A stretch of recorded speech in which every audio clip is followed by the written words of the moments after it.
امریکہ کی ایران پر ایک بار پھر تباہ کن بمباری، مختلف شہروں میں سویلین انفراسٹرکچر پر فضائی حملے، مختلف علاقوں میں امریکی بمباری سے 11 افراد جاں بحق، 30 زخمی ہو گئے۔ بجلی گھروں، پلوں، ایئرپورٹس، ریلوے اسٹیشنز اور کمیونیکیشن ٹاورز کو نشانہ بنایا۔ میزائل حملوں میں صوبہ ہرمزگان میں 2 اہم پل تباہ، کہورستان اور گاریوا پولوں کی تباہی سے بندر عباس، کہورستان اور لار کے درمیان زمینی رابطہ منقطع۔ بندر خمیر، ایران شہر، بو شہر اور اہواز بھی امریکی دھماکوں سے لرز اٹھے۔ بجلی گھروں پر حملوں سے بندر خمیر اور کہورستان میں بجلی کی فراہمی معطل ہو گئی۔ امریکی حملوں پر ایران کا شدید رد عمل، خطے میں موجود امریکی اڈوں پر میزائل اور ڈرونز داغ دیے۔ کویت میں متعدد دھماکوں کی آوازیں سنی گئیں۔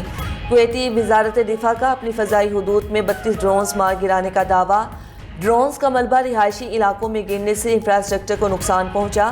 ایرانی فوج کا بحرین میں امریکی فضائی اڈے پر ڈرون حملے کا دعویٰ۔ شیخ عیسیٰ ایئر بیس پر امریکی ہیلی کاپٹرز اور جاسوس طیاروں کو نشانہ بنایا گیا۔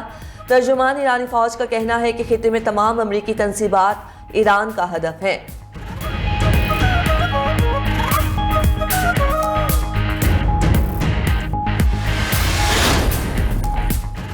امریکی فورسز کی ایران کی سخت بحری ناکہ بندی جاری۔ امریکی سینٹرل کمانڈ کے مطابق ناکہ بندی توڑنے کی کوشش کرنے والے 3 تجارتی جہازوں کا رخ موڑ دیا۔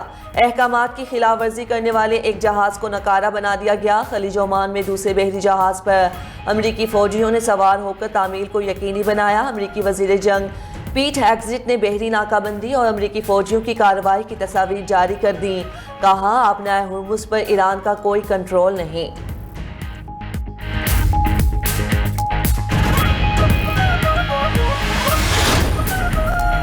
امریکی صدر کا چین پر امریکی انتخابی عمل میں مداخلت کی کوشش کا الزام۔ وائٹ ہاؤس میں قوم سے خطاب میں ڈونلڈ ٹرمپ نے کہا، چین امریکی الیکشن کا ڈیٹا ہیک کرنے کی کوشش کر رہا ہے۔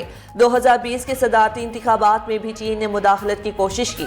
نیشنل انٹیلیجنس چیف اور FBI کو معاملے کی تحقیقات کا حکم دے دیا۔ صدر ٹرمپ نے الزام دہرایا کہ چین چاہتا تھا کہ میں الیکشن ہار جاؤں۔ چین، روس، ایران اور شمالی کوریا کی جانب سے امریکی انتخابی عمل کو خطرہ ہے۔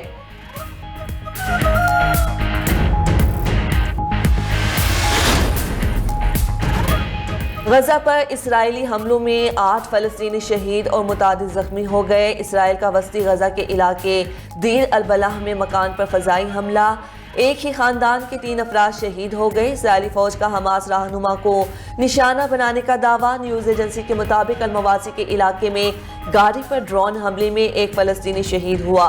اسرائیل نے بریج، مغازی، نصیرات اور دیر البلح کے پناہ گزین کیمپ سے انخلا کے احکامات جاری کر دیے۔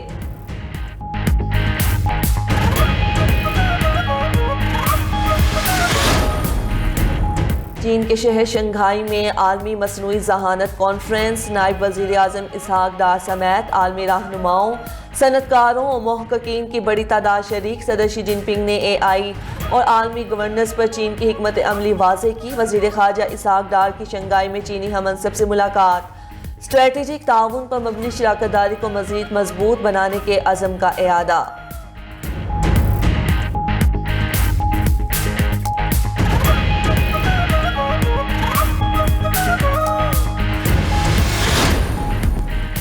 مظفر گڑھ میں سانجھی سبزی پروجیکٹ کا آغاز، علاقے کے لوگوں کو ضرورت کے مطابق مفت سبزی ملنے لگی۔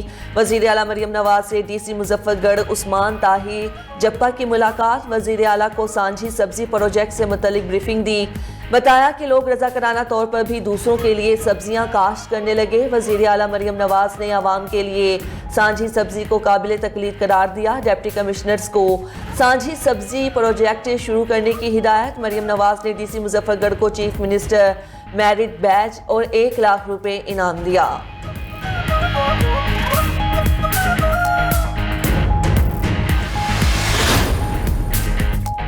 پاکستان کی پہلی روڑو شپمنٹ سے 2000 سے زائد الیکٹرک گاڑیاں کراچی پہنچ گئیں۔ کامیابی سے کراچی پورٹ کے KGTML ٹرمینل پر لنگر انداز۔ وفاقی وزیر بحری امور جنید انوار چودھری کہتے ہیں رورو جہاز کے ذریعے پہلی بار الیکٹرک گاڑیوں کی درآمد تاریخی سنگ میل ہے۔ جدید بندرگاہی سہولیات سے پاکستان کی تجارتی صلاحیت مزید مستحکم ہوگی۔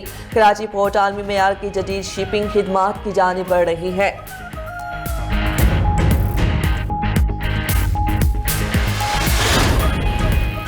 ایران امریکہ مفاہمتی یادداشت ناکام بنانے کے لیے اسرائیل نے سازش کی۔ امریکی نائب صدر کا اسرائیلی سازشوں کا انکشاف۔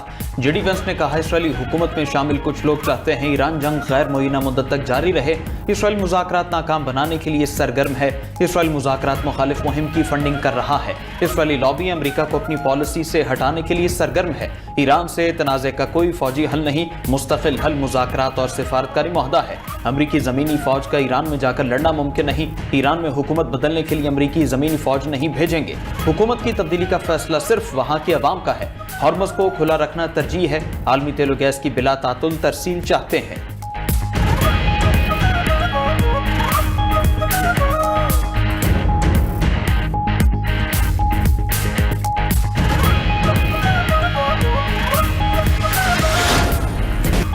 امریکہ کی ایران کے شہروں پر مسلسل 5ویں روز بھی بمباری۔ یابنا ہرموز کے قریب اور ایرانی ساحلی علاقوں میں درجنوں فوجی اہداف پر 6 گھنٹے تک بمباری۔ چابہار، اہواز، سیرک، بندر عباس اور جزیرہ قشم دھماکوں سے لرز اٹھے۔ اہواز میں بچوں کے کینسر اسپتال کے قریب میزائل حملہ، 211 بچوں کو ہنگامی طور پر منتقل کیا گیا۔ چابہار میں سولر تنصیبات اور بحری نگرانی کے ٹاور کو نشانہ بنایا گیا۔ جنوبی ایران کے علاقے سیرک اور بندر عباس پر بھی فضائی حملے۔ ہرمزگان میں فیکٹری کے ایک حصے کو محدود نقصان پہنچا۔ امریکی سینٹرل کمانڈ نے کہا کہ حملوں میں درست اہداف پر مار کرنے والے جدید ہتھیار استعمال کیے۔ امریکی فورسز نے ایران جانے والے خام تیل کے خالی جہاز کو ناکارہ بنا دیا۔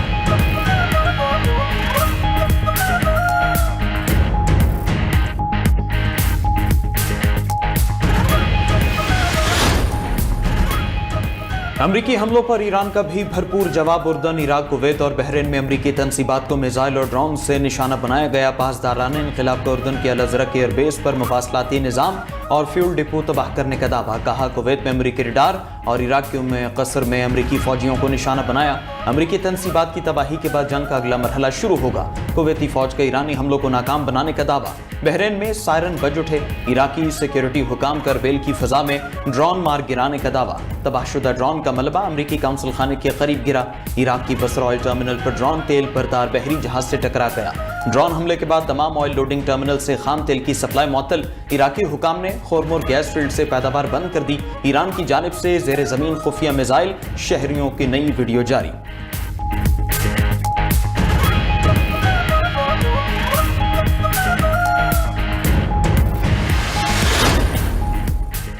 ایرانی رہنما ملاقات کر کے معاملہ طے کرنا چاہتے ہیں۔ معاہدہ نہ ہوا تو معاملہ مکمل طور پر ختم کر دیں گے۔ صدر ٹرمپ نے کہا کہ ڈیڈ لائن دینا پسند نہیں، ایران کو اپنا رویہ بہتر کرنا چاہیے۔ پہلے صدور بروقت فیصلہ کر لیتے تو معاملات آج کہیں زیادہ آسان ہوتے۔ ایران نے زیر حراست امریکی شہری کو چھوڑ دیا۔ اقدام ایران کی نیک نیتی کو ظاہر کرتا ہے۔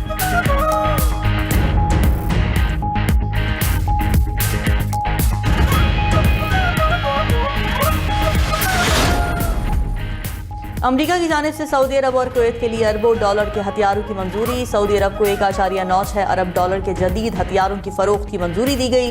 گائیڈڈ راکٹ سسٹم اور متعلقہ دفاعی آلات فروخت کیے جائیں گے۔